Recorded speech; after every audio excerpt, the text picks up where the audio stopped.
How can I list the contents of a directory in Python? Can't be hard, but I'm having a mental block.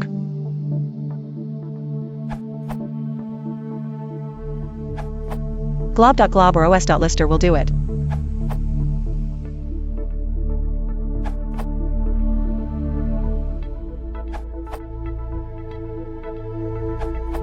The OS module handles all that stuff.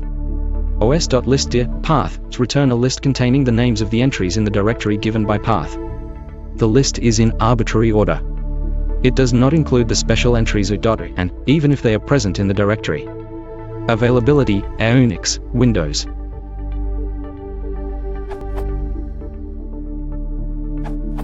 One way. Another way.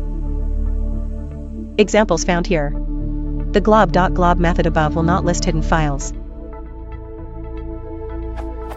Since I originally answered this question years ago, pathlib has been added to Python. My preferred way to list a directory now usually involves the editor method on path objects.